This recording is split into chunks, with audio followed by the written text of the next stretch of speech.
या पाठाचे नाव आहे अडई आणि तिची पिल्ले. रंगाने तांबूस, तपकिरी आणि चमकणारे लालसर डोळे असलेल्या अडई पक्षाला रानबदक असेही म्हणतात. देवधानात रात्रभर चालण्यासाठी अड्या थव्या थव्याने उतरतात.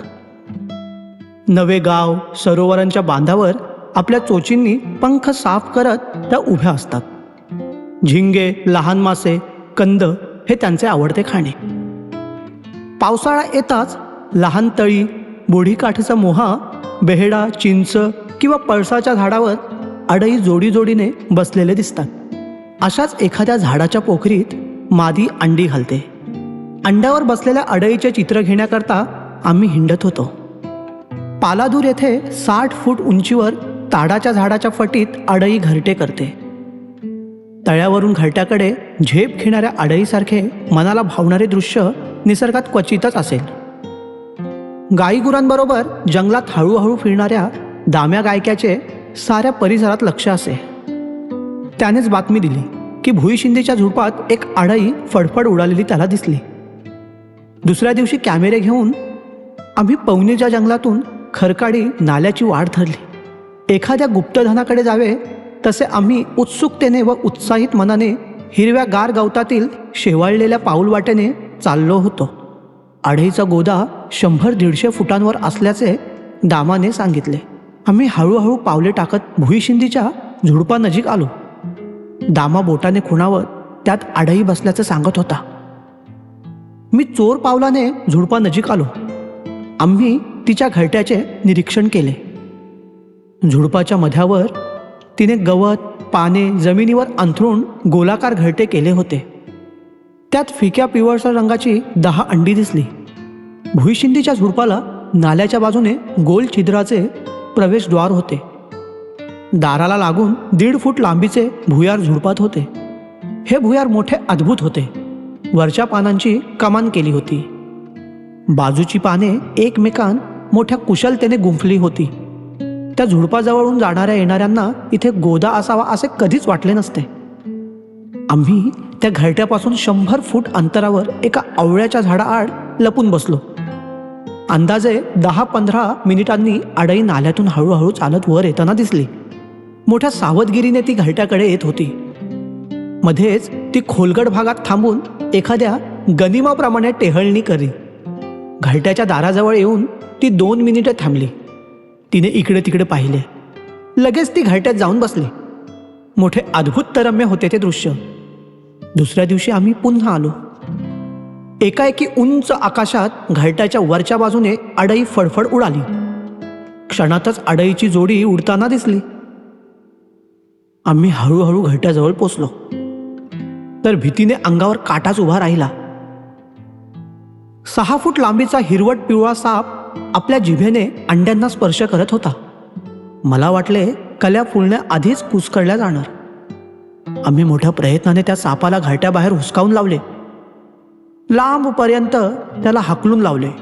अंडी बचावली. अंड्यातील जीवांचा क्षीण आवाज कानी येत होता. अंड्यांच्या रुंद भागातून पिलांची चिमुकल्या चोची बाहेर काढण्याची धडपड सुरू झाली होती. चिवचिव करत त्यांनी कवचाला भोके पाडले. त्यातून हवा आत गेली. शरीर व पंखांचे प्रसरण होताच कवचे उकलून बाजूला पडली. गोजीरवाणी इवलीशी पिले एकामागून एक बाहेर आली. बराच वेळ झाला तरी मादी घरट्याकडे परतली नाही. कुठे साप तर तिला चावला नाही ना? ती आली नाही तर पिल्लांचे काय होईल? या विचारांनी आम्ही संचित झालो. सायंकाळपर्यंत तिथेच थांबलो. अडई परत आली आणि अलगद घरट्यात बसली. आम्हाला खूप आनंद झाला. दिवे लागणीला गावात आलो. ती अडई, घरट्यातील पिलांची चिवचिव, तो दुष्ट साप, मोहाच्या झाडावरून घरट्याभोवती सिक सिक करत घिरट्या घालून रक्षण करणारा नर, 10 सुंदर पिले यांची स्वप्ने रात्रभर पाहता पाहता कोंबडा आरवला. आम्ही उठलो. दुर्बीण, कॅमेरा घेऊन परत जंगलाचा रस्ता धरला. जंगलातील ती हिरवी शांतता अतिरम्य होती. मोहाच्या झाडावरून नराची शीळ ऐकू आली. दुर्बिणीतून घरट्यात पाहिले तर 6 पिले आडई मादीच्या अंगाभोवती व 4 तिच्या पंखात दडून बसली होती. काळ्या पांढऱ्या रंगाची चिमुकल्या पंखांवर पांढरे ठिपके असलेली ती गोजीरवाणी पिले पाहून फार आनंद झाला. आम्ही आडई व तिच्या पिलांची पटापट छायाचित्रे घेतली. आडईने घरटे सोडले आणि थोड्या अंतरावर जाऊन चिक असा आवाज केला. ती पिलं हरीने तिच्या मागोमाग जाताना दिसली. सृष्टीच्या वन्य दृश्यांपैकी ते एक अतिसुंदर दृश्य होते. आई आणि तिच्या पिलांचा मागोवा घेत आम्ही चाललो होतो. ती नाल्याकडे गेली. पावसामुळे ओढ्याला पाणी आले होते आणि खळखळाट करून तो वाहत होता. खाली डोह होता. त्या डोहात आपली पिले घेऊन ती कशी जाते ते आम्हाला पाहायचे होते. तिने 2 झुडपांच्या कमानीतून प्रवेश केला आणि बाजूच्या खडकाच्या आधाराने हळूहळू डोहात उतरली आणि गहिऱ्या पाण्यात आडई आणि तिची पिले सहजपणे आपोआप तरंगू लागली, जलविहार करू लागली. डोहाच्या दोन्ही बाजूंच्या बट्टी चढायला अवघड होत्या. तशी ती प्रवाहाच्या विरुद्ध दिशेने तरंगत दुसऱ्या वळणावर आली. इथे किनारा सपाट होता. पिलांनी तिचे अनुकरण केले आणि पाण्याबाहेर आली. मध्येच ती भुईशिंदी बोरी व घोटीच्या काटेरी झुडपात दडून बसत. पिले तिच्या पंखाखाली दिसेनाशी होत. वरून आडईनर चिवई चिव करत घरट्या घालताना दिसे. ठराविक गवताचे बी चोचीने ती पिलांना फक्त दाखवी. त्यावर पिले तुटून पडत. आज्ञापालन म्हणजे जीवन हे त्यांनी जन्मापासून अवगत केले होते. आडईच्या इवल्याशा गोजीरवाण्या पिलांकडे आम्ही डोळे भरून पाहत होतो. एका प्राणांतिक संकटातून आम्ही त्यांना वाचवले होते.